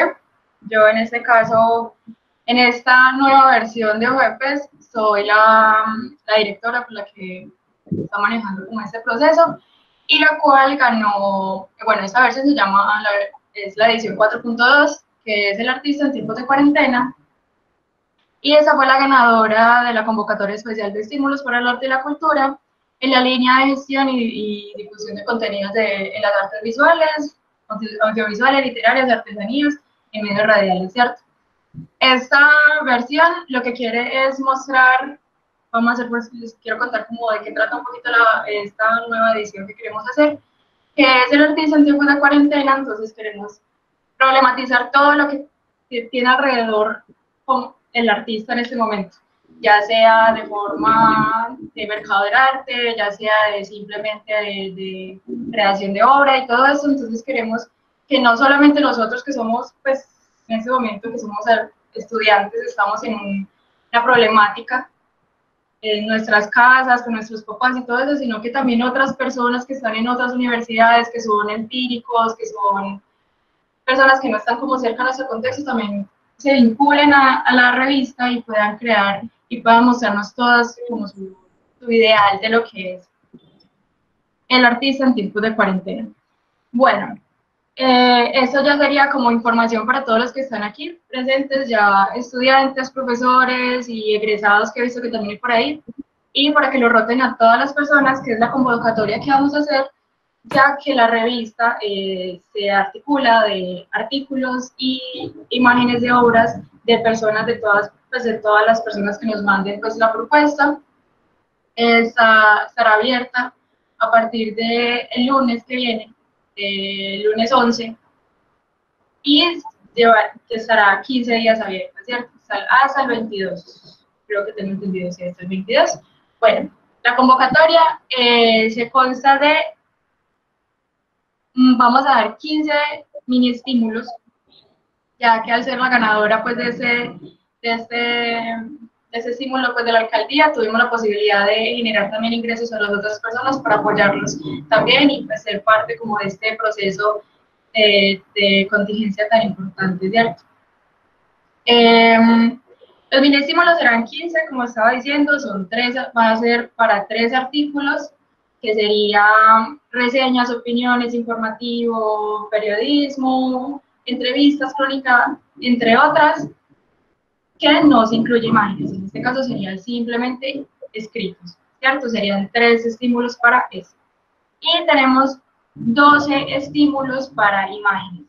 Las imágenes deben ser de obras, ya sea digital, o sea, registro de obra, ya sea pintura, cómic, fotografía, todo lo que sea 2D o que se pueda plasmar de forma 2D. No se puede nada en movimiento, ¿cierto? Esa es la idea, es que sean estas imágenes, o sea, tenemos una línea curatorial de la cual sea que todas vayan por la línea de el tiempo en la cuarentena. Entonces nosotros hemos fijado un tiempo el que se empezó la cuarentena, al menos acá en Colombia, que sería del marzo 17 hasta el 22 de mayo, ¿cierto? Que sería el cierre de la convocatoria. En este caso, la idea es que todos los que sean seleccionados se declaren un juramento al respecto, ya que la idea es que en serio sea a partir de esa fecha las imágenes. Y bueno, los requerimientos son muy básicos, la idea es que sean imágenes Full HD, pues que sean full color, en este caso al ser digital puede ser full color. Se puede una imagen por persona o serie de hasta 3 imágenes. Los estímulos solo se van a dar por persona, más no por número de imágenes. O sea, si yo propuse 3 imágenes, me van a dar solo un estímulo si soy la ganadora, ¿cierto? Freddy, ¿puedes pasar por la diapositiva? En este caso quisimos dar algunos ejemplos de lo que podría ser la temática de lo que nos den, de lo que nos manden a la revista, que sería qué pasa con el artista en tiempos de cuarentena, la distribución de tiempos y espacio con el vivir doméstico, el actual consumo del arte, cuál es la función del arte en estos momentos de crisis, el labor de la tecnología virtual y redes sociales, que sería pues todo lo que nos acontece en este momento, y cómo la virtualidad y lo digital, me imagino que es un apoyo completamente importante y muy grande en estos momentos, y por eso es que se va a generar pues esta revista de forma digital. ¿Puedes pasar la diapositiva? Bueno, En Instagram, estas son nuestras redes sociales para las personas que han preguntado. Tenemos un Facebook, el cual vamos a volver a reactivar porque está un poco olvidado. Pero el Instagram, donde ahí aparecemos @ojo/bajo_de/fish, ahí normalmente posteamos todo. Posteamos todo lo que tiene que ver con las convocatorias para que estén súper pendientes entonces del Instagram. Ahí pondremos todos los correos, vamos a hacer pequeños eventos donde vamos a responder preguntas de las personas que tengan dudas con la convocatoria, vamos a hacer pequeñas inauguraciones de la revista también, entonces para que estén súper pendientes del Instagram. Bueno, puedes pasar la diapositiva. Y para la pregunta de dónde pueden ver las anteriores ediciones, tenemos el ISU, o como no sé cómo se escriba, cómo se diga, y nos pueden encontrar pues buscando la revista Ojo de Pez o ISU/Ojo de Pez 6. Ahí encuentran las 5 ediciones que tenemos en este momento y próximamente cuando realicemos la digital vamos a tener la última que sería la 4.2, también va a estar ahí disponible para que todos puedan verla, ¿cierto? Bueno, puedes pasar también ya la diapositiva. ¿Esta es la última? Hay otra. Creo que era la última, o no sé. ¿Me faltó algo? Sí, falta. Entonces, Dice como agradecimientos. perdón, entonces. Tranquilo. Bueno, y por último, obviamente queremos agradecer a todas las personas que han estado pues en Ojo de Pez y que se pudo realizar pues pudimos ganar esta convocatoria, que la verdad ya ha sido la segunda vez que nos hemos presentado y que gracias a la contingencia y a esta línea especial que sacó la alcaldía, pues pudimos pasar. Fueron 174 proyectos los cuales estuvieron en el concurso, por decirlo así, y solamente fuimos 11 ganadores. Y ahí está pues Ojo de Pez. Y bueno, estos son los nombres de todas las personas que han contribuido en Ojo de Pez en este momento y que están el grupo conformado y las otras personas que son colaboradores, y obviamente Angélica con los estudiantes de Integrado 3, con todos los estudiantes que han pasado desde 2018, que han sido pues esenciales para la revista. Y bueno, ya si quieren podemos contestar sus preguntitas.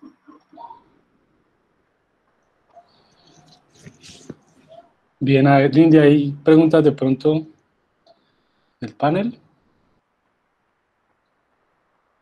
No, hasta el momento no hay preguntas. Preguntaron que dónde se podían ver las ediciones, pero ya contesté. Ahora, algo también importante es que también pues el correo lo tendremos ya en el Instagram para que se realicen todas las postulaciones. Entonces, para que estén súper pendientes del Instagram, que ahí va a estar toda la información. Muchas gracias, María Isabela. Bueno, nos quedan unos minuticos, agradecemos realmente el acoger esta invitación tan lanzada en corto tiempo, pero realmente fue pues como algo que se configuró en las 2 semanas anteriores, pero creemos que va a ser un ejercicio importante para lo que plantearemos con la agenda, digamos, para finalización de semestre. Vamos a intentar seguir construyendo contenidos que aporten, digamos, a estas formas posibles para finalizar los procesos de investigación-creación en todos los niveles de nuestra área, pero también vamos a dar cabida a reflexiones que son relevantes por el periodo que estamos viviendo, pero en general también que tenga que ver con los procesos de investigación-creación. Entonces, estén atentos, vamos a seguir, no sabemos si cada 8 días o cada 15 días por lo menos, dando este espacio de encuentro también de diálogo, de interacción, de contribuir, digamos, a lo que se ha ido perdiendo, a lo que se ha sacrificado por la no presencialidad, digamos, en la evaluación formativa, que es fundamental en la metodología de la mayoría de nuestros cursos del área, pero que pues habrá que pensar formas, digamos, complementarias para que la pérdida no sea total, ¿cierto? Vamos a intentar también como área proponer unas estrategias atendiendo a las circunstancias particulares, tanto los docentes como los estudiantes, y lo que permiten también estos medios para socializar procesos sistematizados desde que se puedan compartir desde la virtualidad. Pero entonces la otra semana yo creería que ya el área está proponiendo a los estudiantes que están presentes, pues, como unas formas, y que va a estar, pues, lista en el momento en que también el departamento y la facultad definan, digamos, un cronograma para culminar este semestre atendiendo las directrices de garantías académicas que surgen desde la rectoría, y que, pues, yo creo que vienen 2 semanas de mucho diálogo multiestamentario, ¿cierto? Estudiantes, docentes y administrativos, para pensar cuál es la situación particular de nuestro departamento, y nosotros, pues, hoy estamos acá más presentes, sobre todo los docentes del área de investigación de propuestas, que desde la parte, pues, de entregas, digamos, como se nombran, este ejercicio de evaluación formativa, pues eso hay que buscarle una salida distinta a lo que veníamos desarrollando como metodología.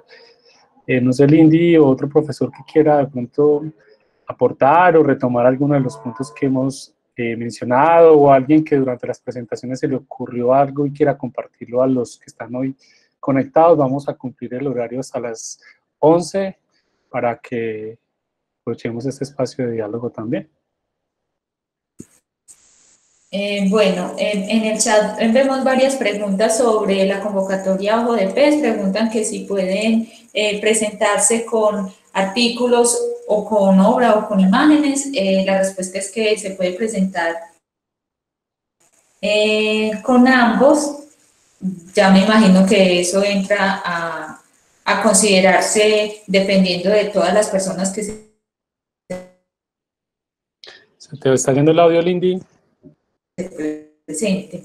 Atendido a esta convocatoria. Ahí ya, ¿me escuchan?